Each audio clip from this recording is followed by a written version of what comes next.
بتاؤ عمر کیا ہے تمہاری؟ اب کی آواز سرد تھی۔ 20 سال 5 مہینے۔ واٹ، تم 20 سال کی ہو؟ حیرت کچھ اور بڑھی تھی۔ نہیں، 40 کی ہوں۔ کوئی اعتراض؟ نروٹھے انداز سے اور بچپنا ظاہر کر رہا تھا، اور وہ جو خود کو گلٹ میں محسوس کر رہا تھا اس کی حقیقی عمر سن کے ریلیکس ہوا تھا، مگر الجھن ابھی بھی تھی، اور وجہ اس کی بیوی کا حد درجہ عمر چور ہونا تھا۔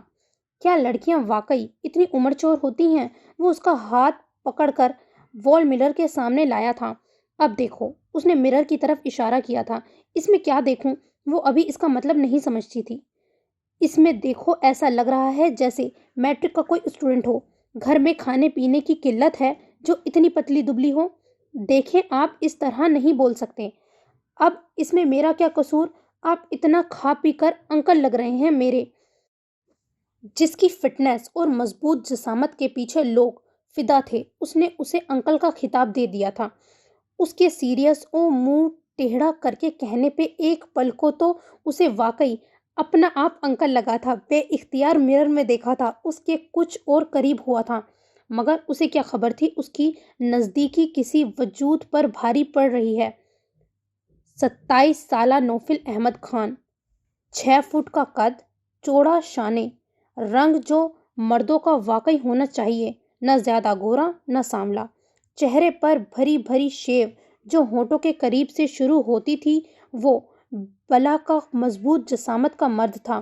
فلم انڈسٹری کے ہینڈسم ہیروز میں سے شمار ہوتا تھا اس کا، جسے اس کی بیوی انکل کہہ رہی تھی، اور اس کی بیوی جو اس کے کاندھے تک آ رہی تھی۔ اس ڈھیلے ڈھالے اور بھاری لباس میں اس کا جسامت ظاہر نہیں تھی، مگر وہ اندازہ لگا سکتا تھا کہ کافی دبلی پتلی ہے۔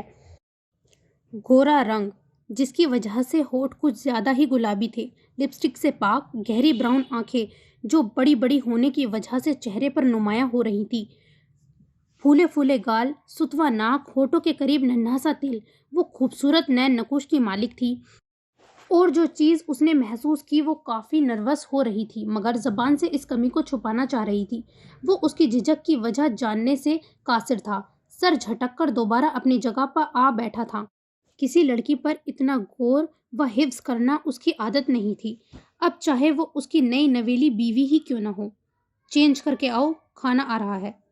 وہ جو ابھی تک اس کے قریب کھڑے ہونے کی وجہ سے نروس تھی، چہرہ سرخ ہو رہا تھا، جو کوشش کے باوجود بھی نارمل نہیں ہو رہا تھا، فوراً سامنے نظر آتے کمرے کی طرف بڑھی تھی۔ رکو، یہ میرا روم ہے، تم اس کے رائٹ سائڈ والے روم میں جاؤ، اور ہاں، اندر کیا تم نے میجک سے اپنا سامان پہنچایا ہے؟ اور وہ جو بھاگنے کی جلدی میں تھی، ماتھا پیٹ کے رہ گئی تھی۔ یا اللہ، پلیز میرے خوف کا بھرم رکھنا، نہیں تو یہ مجھے خوب ڈرا کے رکھیں گے۔ جاسوسی ناولز میں کتنی بولڈ لڑکیاں ہوتی ہیں جو ان جیسے ہٹے کٹے لڑکوں کا بھی بینڈ بجا دیتی ہیں، اور قریب آنے پر میری طرح نروس بھی نہیں ہوتی۔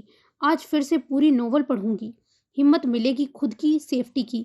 خود سے بڑبڑاتی اپنا سامان کی ٹرالی گھسیٹتی اس روم میں داخل ہوئی تھی جس کی طرف اس نے اشارہ کیا تھا۔ عجیب لڑکی ہے، وہ اس کو بڑبڑاتے دیکھ کر خود بھی بڑبڑایا تھا۔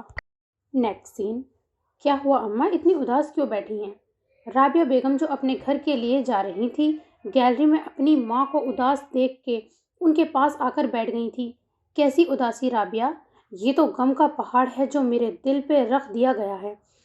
ہم نے اپنے دونوں بچوں کو حرام سے ایسے بچایا ہے جیسے اس سے بڑا کوئی موذی مرض نہ ہو، اور آج میری بچی ایسے شخص کے نکاح میں آ گئی ہے جس کا اوڑھنا بچھونا، کھانا پینا، رہنا سہنا سب حرام ہے۔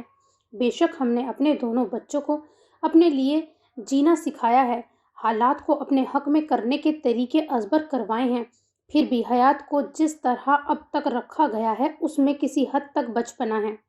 اسے حرام حلال کی سمجھ ہے، غلط پہ خاموش نہیں رہتی، ہر حال میں جینا جانتی ہے، کسی حد تک حالات کو اپنے حق میں کر لیتی ہے، صحیح پہ ڈٹ جاتی ہے کیونکہ اسے ہم سب کے اس کے ساتھ ہونے کا یقین ہوتا ہے، مگر اب وہ اکیلی ہے۔ کس طرح اس دلدل میں اپنی حفاظت کرے گی؟ بس اللہ ہی مددگار ہے اس کا۔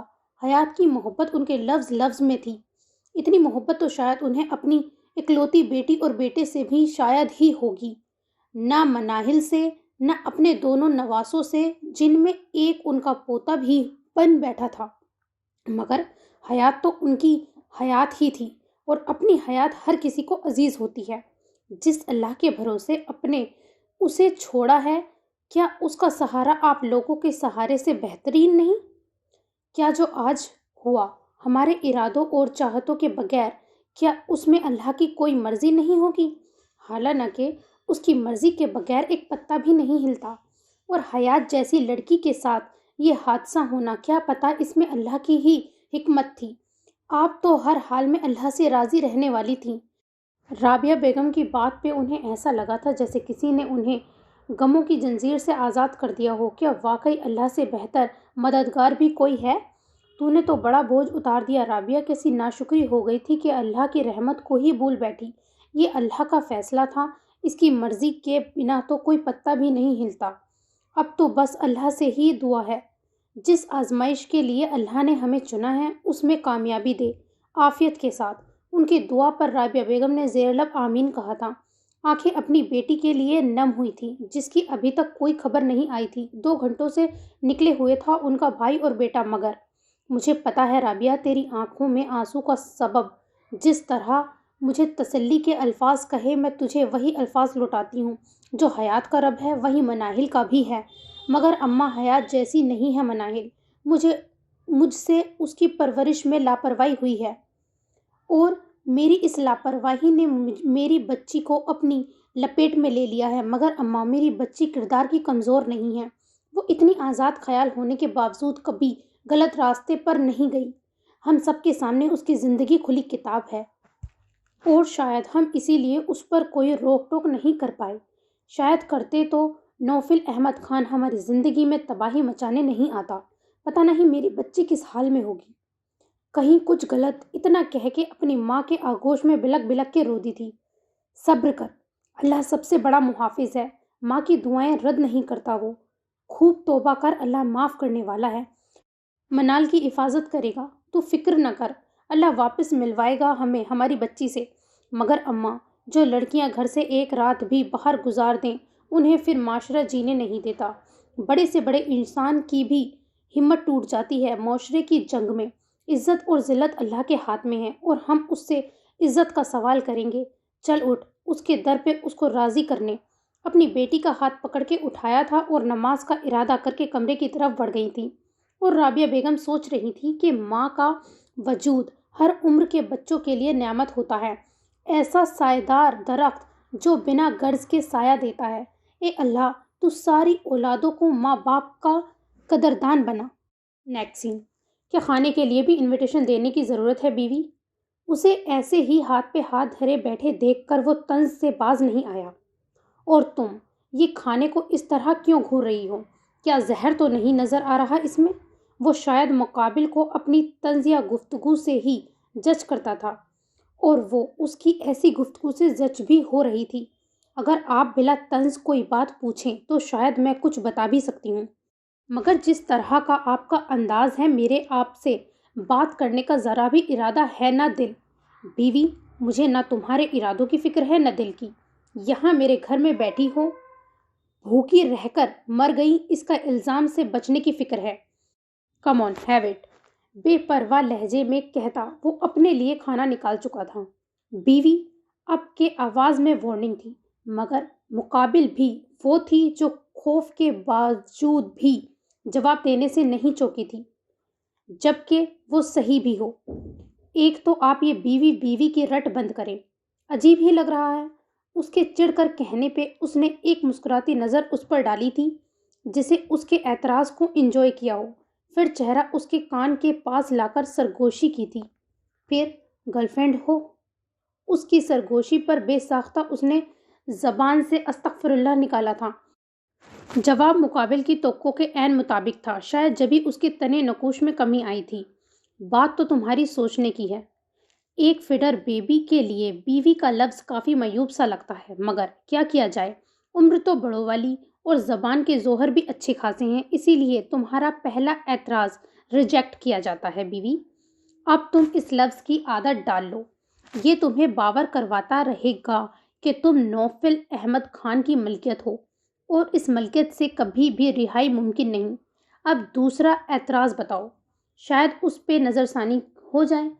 وہ خود اپنے طرز تخاطب سے حیران تھا، جس نے کبھی بھی کسی کے سوال و اعتراض کو خاطر جمع نہیں رکھا۔ اپنے 3 گھنٹے پہلی بیوی کے اعتراض پر نہ صرف ریئیکٹ کر رہا تھا بلکہ اسے اکسا بھی رہا تھا، حالانکہ وہ اسے نہ تو پسند کرتا تھا نہ اس کے لیے اس کے وجود کی کوئی اہمیت تھی۔ پھر کیوں؟ اور وہ سوچ رہی تھی کہ اس کے سو کولڈ ہسبینڈ نے طنزیہ گفتگو کر کے اس کو بات کرنے کا فری ہینڈ دے دیا ہے۔ لگ ہی نہیں رہا تھا کہ شادی کو محض 3 گھنٹے ہوئے ہیں۔ جس طرح گن پوائنٹ پہ یہ شادی ہوئی تھی، جس طرح کی سنگ دلی و بے ادبی کا مظاہرہ وہ کر چکا تھا، اسے لگا تھا وہ کوئی جائز یا کوئی جابر یا ظالم ہے جس نے مناہل کا بدلہ اس سے لینے کے لیے شادی کی ہے، مگر نکاح کے بعد سے اب تک اس کی زبان پہ مناہل کا نام تک نہیں آیا تھا، نہ اس سے کچھ پوچھا تھا اور نہ اس نے اس شادی کو لے کے کوئی دلچسپی ظاہر کی تھی۔ ہاں، مگر اس کے بات کرنے کا انداز انتہائی مغرور تھا، جسے ساری دنیا اس کی رعایا اور وہ اکیلا بادشاہ، اور جس طرح وہ 3 گھنٹوں میں بار بار بیوی کہہ کر اپنی اہمیت جتا چکا تھا، اس سے وہ سمجھنے سے قاصر تھی۔ آیا اس کے دل و دماغ میں کیا چل رہا ہے؟ جو اس نے کیا اس کی وجہ کیا ہے؟ جس شخص کو نہ کبھی دیکھا ہو نہ جانا ہو، جس کی رسائی اس کی سوچ تک میں نہ رہی ہو، اس کی بیوی بن کر 3 گھنٹوں میں اس کے طنز کا بھرپور جواب دے رہی تھی۔ جو بھی تھا، مگر اب وہ اس سے خوفزدہ نہیں ہو رہی تھی۔ بیوی، یہ بڑا مشکوک لگے گا کہ ڈاکٹر کے پاس 3 گھنٹے کی دلہن کو لے جا کر کہا جائے کہ نکاح کے بعد سے میری بیوی کو وقت اور جگہ کا خیال کیے بغیر خیالوں میں گم ہونے کی بیماری لگ گئی ہے، جس کا دورہ دن میں نہ جانے کتنی بار پڑتا ہے۔ یا اللہ! اس کے طنز سے اب وہ واقعی عاجز آ گئی تھی۔ بات یہ ہے کہ میں یہ کھانا نہیں کھا سکتی، آخر اکتا کر کہہ دیا۔ اس میں واقعی زہر نہیں ہے بیوی، دیکھو میں کھا چکا ہوں اور ابھی تک زندہ بھی ہوں، تم بھی زندہ رہو گی، اور ویسے بھی تمہاری طرف جیسے حساب نکلتے ہیں ان کا حساب لیے بغیر میں تمہیں مرنے بھی نہیں دوں گا۔ سو اب میں تم سے اتنی بحث کر کے فیڈ اپ ہو گیا ہوں۔ ٹھنڈا ہو چکا ہے کھانا اور یہاں گرم کرنے کو کچھ بھی نہیں ہے، اب جیسے کھاؤ، آئی ڈونٹ کیئر۔ بے پرواہ سرد لہجے میں کہتا وہ اٹھنے کو تھا جب اس کی آواز سن کر پھر بیٹھ گیا تھا۔ اگر آپ کے لیے ممکن ہو تو میرے پیسوں میں سے میرے لیے کھانا منگوا دیجیے۔ واٹ؟ غیر متوقع بات پہ وہ حیرت یقینی تھی۔ دیکھو بیوی، تم سے کسی نے غلط کہا ہے کہ نوفل احمد خان کسی کے ناز نخرے اٹھا سکتا ہے، سو بلا چوں چواں کیے کھانا کھاؤ اور سو جاؤ، یہی آج تمہارے حق میں بہتر ہے۔ سرد لہجہ کچھ اور سرد ہوا تھا۔ بولو کیوں نہیں کھا سکتی یہ کھانا؟ اسے ویسے ہی بیٹھے دیکھ کر اس کا دماغ پھر سے خراب ہونے لگا تھا۔ 3 گھنٹے میں وہ اتنا تو سمجھ گیا تھا کہ چھٹانگ بھر کی لڑکی کوئی سیدھی سادی نہیں ہے، کیونکہ میری پرورش میں میرے اندر ہر لقمہ حلال کا گیا ہے، اور آپ کا جو پروفیشن ہے اس میں حلال کا ہا بھی نہیں ہے۔ یہ کام بھی حرام ہے، اس کی کمائی بھی حرام ہے، اس کمائی سے خریدی گئی ہر چیز حرام ہے۔ آپ جس دنیا سے بلونگ کرتے ہیں وہاں جائز ناجائز کا فرق مٹا ہوا ہے۔ میں اگر اپنے دل کو مار کے اس کھانے کو کھا بھی لوں تو پھر میرا سکون چلا جائے گا۔ معافی چاہتی ہوں، ایسا کہنا نہیں چاہتی تھی، مگر آپ کی طنزیہ گفتگو اور مزید کیوں جیسے سوالات سننے کا حوصلہ نہیں ہے، کیونکہ میں آج صبح سے بھوکی ہوں۔ وہ بغیر اس کی طرف دیکھے جلدی جلدی بول کر اسے خاموش ہوئی تھی، جیسے لفظ کا ذخیرہ ختم ہو گیا ہو، اور اس کے لفظ نے نوفل احمد کو کس قیامت سے دوچار کیا تھا اس کا اس کو ادراک بھی نہیں تھا۔ کیا کیا نہ یاد آیا تھا اسے۔ حرام کی بازگشت نے اس کے دل دماغ پہ کیسے ہتھوڑے برسانے شروع کیے تھے۔ جب کافی دیر تک اس نے کوئی بھی جواب نہ دیا تو ڈرتے ڈرتے اس کی طرف نظر کی تھی اور دھک سے رہ گئی تھی، چہرے پہ انتہا سے زیادہ پتھریلا پن۔ ٹیبل پر رکھے ہاتھ کی مٹھیاں اتنی زور سے بھیجی ہوئی تھی کہ اگر کوئی چیز مٹھی میں ہوتی تو چکنا چور ہو جاتی۔ وہ کھانے کو بنا پلک جھپکائے گھور رہا تھا، اور وہ جو اس کے پتھریلے چہرے کو دیکھ کر خوف زدہ ہو رہی تھی، اس کے اگلے اقدام سے